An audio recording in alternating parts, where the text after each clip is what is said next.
Before we get into this week's conversation, some context on the guest. Alexis Gonzalez graduated as a mechanical engineer in Venezuela in 2001 and walked straight into one of the largest petrochemical projects in his country's history. That earlier exposure to scale and complexity shaped everything that followed. Over the next 25 years, he worked across Venezuela, Canada, the US and Europe, managing over 20 billion worth of critical infrastructure projects across oil and gas, biofuel, offshore wind, hydro and now data center infrastructure. He has built and led teams spread across 9 different countries at the same time. He's now Director of Project Controls at Andritz in Montreal, one of the world's leading manufacturers of hydropower generation equipment, where his team oversees the refurbishment of facilities built up to 100 years ago across North America. This conversation covers a lot: projects, people, power, data centers, nuclear energy, what China is building right now, and why the biggest threat to data center boom is something most people in the industry are not talking about loudly enough. Here is my conversation with Alexis Gonzalez. Hello and welcome to another episode of the Renewable Energy Movement podcast powered by Kigyo. This week as a guest we have Alexis Gonzalez. Alexis is Director of Project Controls for Andritz. He's Venezuelan,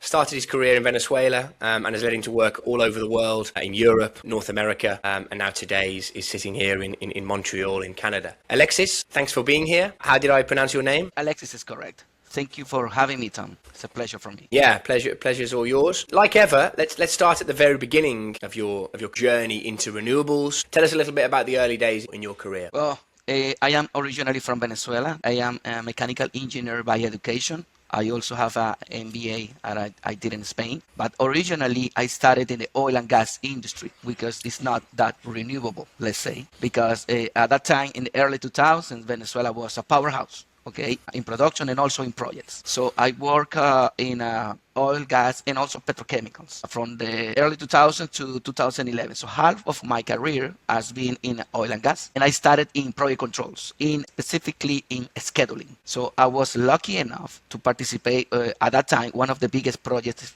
in the history, which was crude. It's kind of a refinery, but it's a crude upgrader because the oil from Venezuela is very heavy, as most of the people know. And this need to have a special state-of-the-art facility with can reduce that viscosity of weight or heaviness of that crude. And he worked for a project called Ameriven, which was with PDVSA, which is a state-owned company of Venezuela, and Chevron, Texaco, and ConocoPhillips at that time. And I started working in those mega projects or billion-dollar projects. That was the start of my career, and that shapes my whole career because I started with complexity, and that gave me, I will say, a mindset that nothing is impossible in the industry, and also an experience that removed the fear on my side. Because when we have a project with $100 million and you have a team and you told that team, now we're going to do $1 billion projects, most of the people are scared because they think it's 10 times more difficult, which is not, but it still has their own challenges. It's a topic that I talk about. I've spoken about on the podcast quite a lot, actually, in the recent few episodes, particularly with Julia Ward. But essentially, critical infrastructure is critical infrastructure, right? And delivering a project, while there might be some technical nuance that needed, delivering a project, whether it's in oil and gas or whether it's in nuclear or whether it's in renewables, is relatively similar. It's basically the same, I will say, because any project that you have, you need a foundation, civil engineering.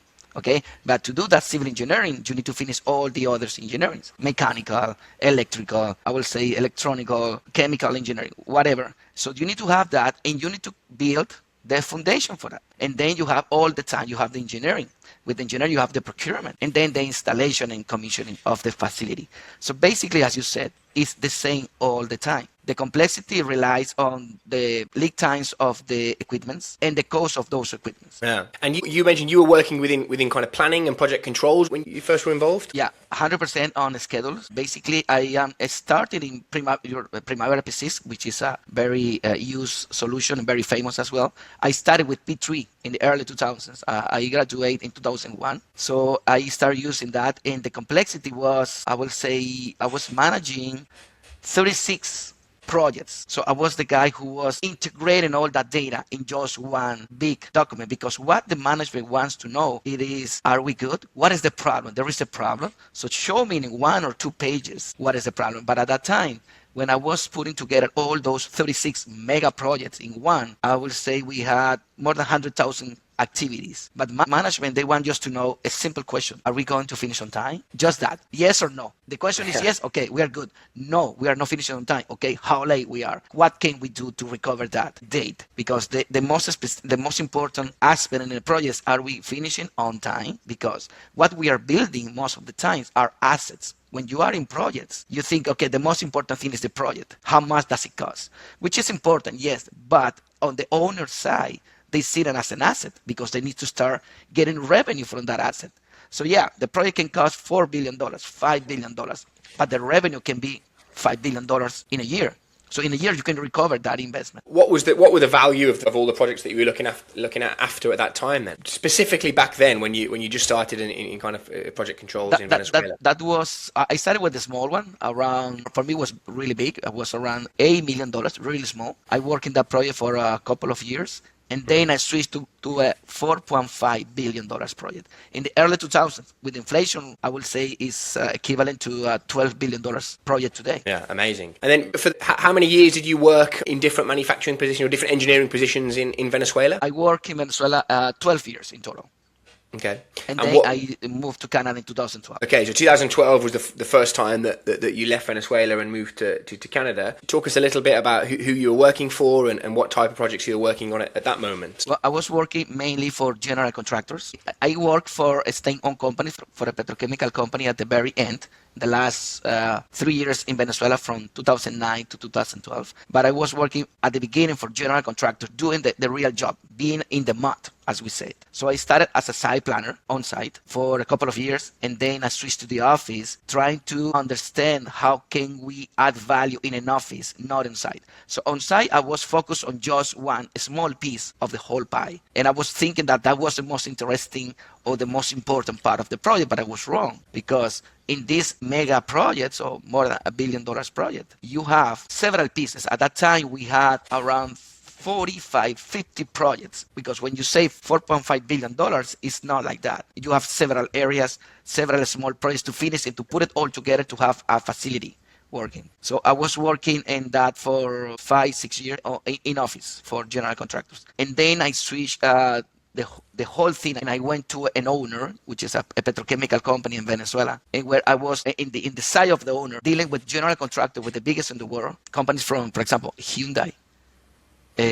There is another one, don't remember the name, from South Korea, which is very big. Another one from South Korea. Companies from the US, companies from even Europe and Germany, from the Netherlands as well, where they are the biggest companies that they can build those petrochemical factories. And at this moment, how did you find the shift in maybe work culture and work, let's say, style between Canada, North America, and Venezuela? But it was different. Venezuela at that time was a unique case, and I just find it in the Gulf. So Venezuela at that time was a powerhouse where billions of dollars of investment was a normal day. I was in a city where at that time, in the early 2000s, there were 4 big mega projects being built at the same time. So for 2-3 billions or $5 billion project was normal in Venezuela, many at the same time, until 2010 when the crisis started to happen in the country.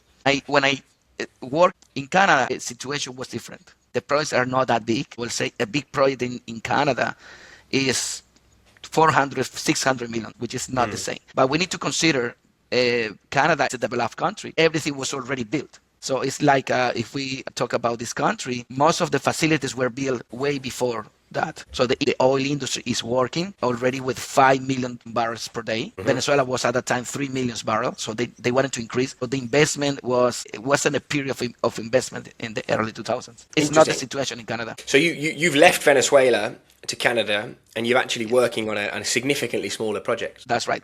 And by my surprise, because we were talking about renewables, is my first project in Canada was a petrochemical factory, but the raw material wasn't oil or gas, was garbage, was renewable. The company is called Enercan. They develop in Quebec. They develop in their own technology, and now they have I think facilities in Europe. So I worked with them for the last 2 years of the project. The project was smaller, between $200 and $300 million.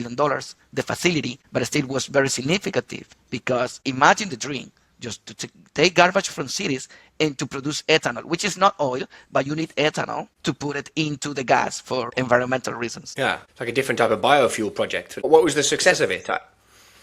Well, it was very successful at the beginning. They had some financial issues. They want to expand so fast. So they had financial issues in the last 2 years. But for 10 years, they were growing in many cities in North America and also in Europe. The beauty of this business is, I mean, the raw material is almost free because it's garbage. Also, there are some costs. These biorefineries convert something that we don't want in cities, so something that we don't need.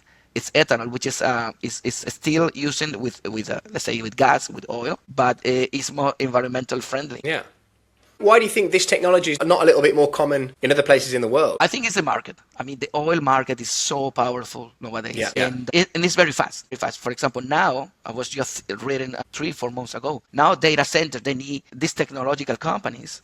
The tech companies, they need energy in 10 months, but the industry moved in 10 years speed. So what they did, some of them are doing, they're using engines from jets. They are reconverting those engines and to put it in facilities in 6 months. And they're using oil to produce energy, several megawatts, really fast in 6 months, which is not that ideal for the environment, but still it's really fast. So the world is designed for the oil. Interesting. They're using, we're crossing a couple of different subjects here, but essentially, we'll come back to this later. These huge data centers are using old petrol or old gas plain engines to run the data centers. Some of them, yes. Yeah, that's incredible. Cool. So and then moving forward a little bit with your career, I know that you then went and did a long spell at Hitachi, and I think this is your first exposure to more traditional renewable projects, but you spent some time working quite a lot in Europe, is that right? Well, and I was not being physically in Europe, but I was supporting projects in Europe. I was responsible for projects in Europe.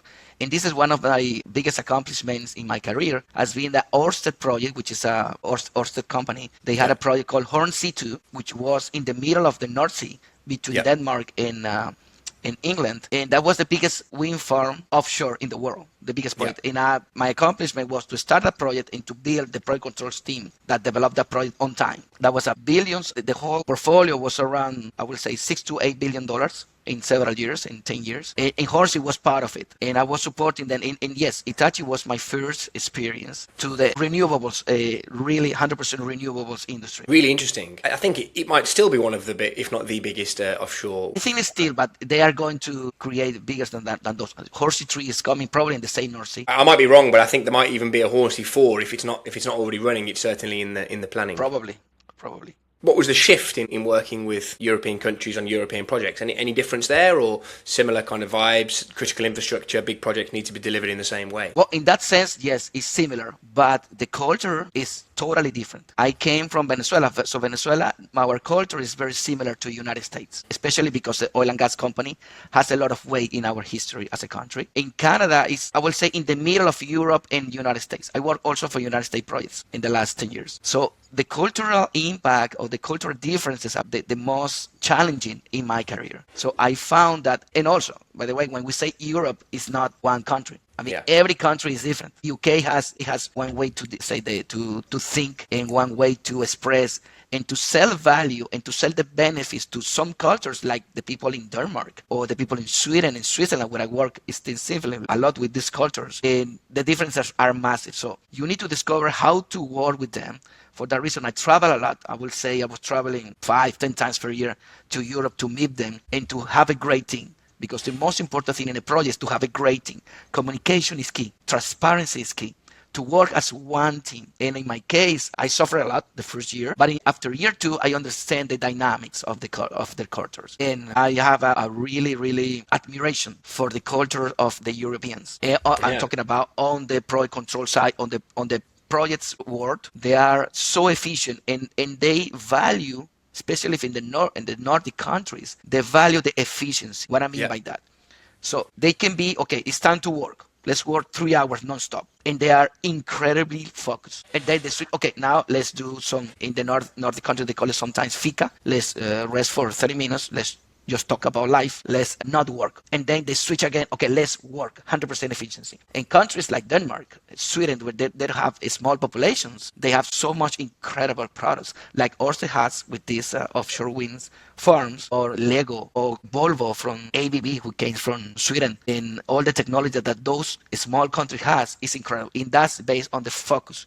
When they work, and there is no tomorrow. It's time to work, but not for hours and hours. Let's be efficient. In America, when I say America, from Canada to Argentina, it's different. We value a lot the quantity of hours that we work, not the efficiency. Yeah, and it goes the other way as well. When they're off work, they're completely off work. So no, whether that be in a short break, a fika, or whether it be in a vacation time, they generally completely release themselves from work, which I think enables them to work better when they are back in work. 100%. Even the science backs that. Really interesting. You're based in Montreal. You're running projects in Europe that you're having to go to and fly to every now and again, but mainly running from the base there. What other countries have you run projects? The US, Canada, Europe, as we said, of course, Venezuela. If you could take one thing from the cultures in each country that you've worked with to kind of create this superhuman, efficient individual, what would it be? What a great question. Great question. I will say from United States, I will take that nothing is impossible. That mindset that with hard work, everything can be solved. From the Europeans, I will take the human part is important. We need to work as a team. The team is more important than the individual. And the efficiency or the focus, I love that. The focus on the task is important. From Canadians, I will take, it's something similar to Europeans. It's about the team. Team is very important. That's my take. Nice. Yeah, interesting. It's often mindset when it comes to the US, isn't it? And having that, there's always a slightly less limiting beliefs, actually, is how I would describe it. I think it's about the balance. When you find balance, I worked for a couple of years in a US project, but with Swedish people, and we made a great team. I was myself on the project control side, was a mega project, 2 Americans, 2 Swedish people, and we find the right balance. So we work as, our team was a really great team. We call it the dream team because we find the right balance to perform and to deliver. Have you always managed teams full of people in different countries as well? All the time. For the last 12 years, our team was basically in several countries. Mexico, Canada, US, and India. Sometimes Europeans, but most of the time, I will say 40% of my team was based in India, which is a great resource to have. Yeah. So you've had to be aware of those cultural kind of differences and cultural nuances when it's come down to your management style also. And you've also had to do the vast majority of your management style like we are today through a video. Yes, and I started before the pandemic. For me, it was weird. I wanted to be with them. And for that reason, I travel a lot. I travel to the United States most of the time. Europe, I never traveled to India yet. But I bring some Indians to Canada, to be with us. Because it's important. The face-to-face interaction is important. More is very efficient, but sometimes you sit with people and to be a team player. And that, I learned that from when I was working in Hitachi. The culture was to create the connection, to create a team. And I remember my first travel to Sweden, my manager told me, okay, go to Sweden and go to sit with them, eat with them, work with them. And I said, well, what is the goal of this? He told me, just talk, be friendly with them. You are going to be with these people for 3-4 years. You need to know the person. It's not about the project. You know how to do the project. It's a normal job. So I was impressed by that. And then I understand when we start a new project, let's work together and let's fly there to have a chat with them. And the relationship changes all the time because we are not perfect in our project. So we were defending each other most of the time. Today, everything is possible remote, almost everything, but it's generally still better in person. And there's not many parts of a peer-to-peer relationship or a managerial relationship that aren't actually completed better, if possible, in person. I think, when you are in a remote world, it's almost about finding that balance a little bit. I can do it like this, but you need to maintain that human interaction, right? Right. I'm really keen to talk a little bit on your kind of current position and the company you're currently working for, and in particular, your kind of exposure now to the world of data centers. We've already established that you've spent your whole career really working on some seriously high value critical infrastructure projects. I think that the value is over 20 billion worth of projects, which is insane really. But yeah, really interested to learn about your position today, how you see the kind of hyperscale data center world evolving and things like that. Okay, actually I'm working for Andritz, a company based in Austria, is one of the leaders of power generation in hydro facilities. So we built the generators and the turbines that creates energy from water, which is the most renewable source of energy, or in the top 3 most important in the world. Yeah. By the way, I'm based in Canada. Montreal is a very important city in the renewable space of hydro. Why? Because Quebec is a powerhouse in this global powerhouse. The biggest companies in the world are based in China, Russia, and Quebec, or Canada in this case. So I'm leading now on the project control side of the business, but I am not in the scheduling side anymore for the time being. I am in the cost control side. So I am a director of commercial management. Commercial management, that's what they call it in Europe. So you will understand. But most in North America, we call it project cost controllers. So our team control the cost. And basically what we do is the forecast. It's similar to scheduling. What everybody wants to know is tell me the future. We understand the past. We know the present. Tell me the future. So we need to do forecast or estimate. So what usually we do is take the contract, collect all the costs that we have, and to do a forecast line by line how the project will finish. Are we good today? Are we going to be under budget or not? Or there is a risk that we are going to be over budget. What can we do today to prevent that? So this is basically what we do in several projects. And now I will say in North America, especially in Canada, well, in the US as well, it's a new phase. It's a new cycle of refurbishment. Okay, all those facilities were built 50, 80, 100 years ago, and they need to have a refurbishment. They need to have new turbines, and it's a very complicated job. I was impressed by that, because imagine the size of those turbines. You need to remove it, which they are installed, and when you remove that turbine, you don't have electricity being generated. So the outage of the unit is counted by the days. You cannot have that unit out of generating electricity for so long. So you need to be efficient. The planning is very important. The cost is very important. All you see right now in the news or things like that is hyperscaler data center being built here or data center planned here, etc. They're obviously huge projects that depend on a number of things. What's the biggest threat to the growth or success of the industry? For them, and they know that very, very well, is the power availability. Yeah. How they will power those facilities. They consume so much electricity, and the electricity is not available, to be honest. Yeah. So for that reason, they are growing teams to how to manage electricity, how to do contracts with facilities. Okay, so companies like Duke Energy and Xterra in the US, they are already investing, have a plan of invest several billions of dollars in new facilities, but takes time. That's the problem. That's one of the major problems now. There is one element that I understood when I was working for Hitachi. There is one element which is key, and this is the bottleneck, global bottleneck, which is the transformer. You can have all the power generation in the world. You have all the cable, all facilities, all the GPUs from NVIDIA. But if you don't have transformer, your project is not going anywhere. Yeah. So the transformer now, the lead time, my understanding is, and this is public, is around 4 years. So you can order today, you will receive it in 2030. And yeah. I think it's similar for GE and other companies. Yeah, if you look at the renewable energy industry globally, South America, Europe, elsewhere in the world, the biggest issue is getting the power to the grid or getting the power to be kind of utilized correctly, right? Whether that be with the grid connection and whether that be like storage of the electricity to then reuse. So when I hear and I see the kind of news and upcoming information about the data center space, it's always the biggest thing that comes to my mind. How are they actually going to run these things? How are they going to generate enough usable power? Is some type of bio-renewable project on the side of a hyperscale data center an absolute must? Is that the only way that they're going to be able to run in the future? I always consider all of these things. And Tom, what surprised me, Tom, is the following. When I was working in Hitachi, I was seeing the increase in projects related to substations for data centers, specifically in the US. Okay, we have, I don't know the number, but all the hyperscalers, all the big tech companies, they were asking us to build substations for their data centers. So I understood that something was happening in the back end. We didn't know what was happening. In the day-to-day, me as a normal human being, I was not aware that what that was happening, but they knew that was the backbone of their industry. And then in 2023, I went to San Francisco to an AI event when AI was so brand new. And I knew that, in San Francisco, they know something. They know 2 years before any other city in the world. And I was at that event, and I met a person, an executive from Digital Realty, which is one of the biggest builders of data centers in the world. And he told me, Alexis, hear me out. They need to build AI data centers. And I asked him, what is the difference? It's not the same. He told me, no.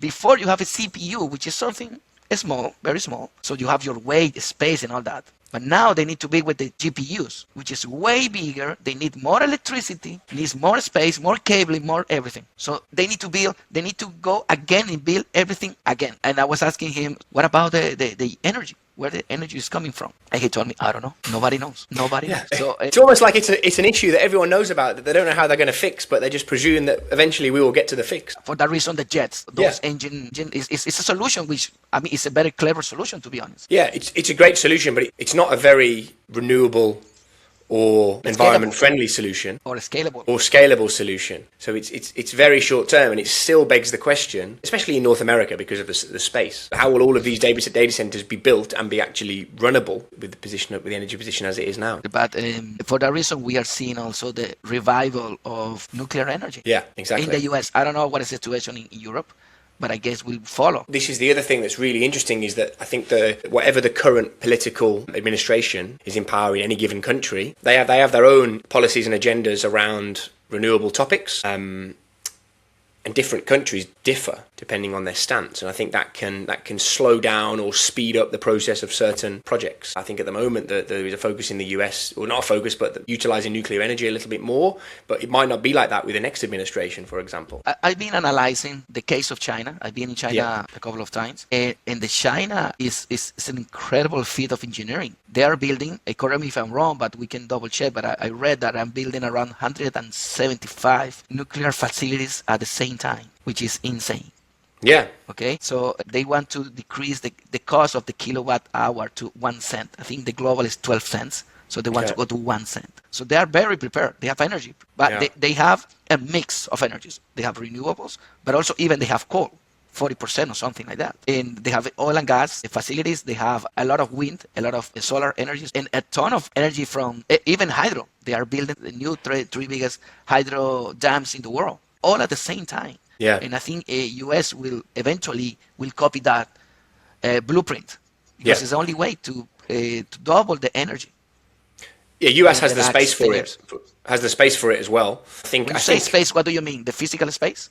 Yeah, I mean physical space. I think you don't have that in Europe. Not in the same way.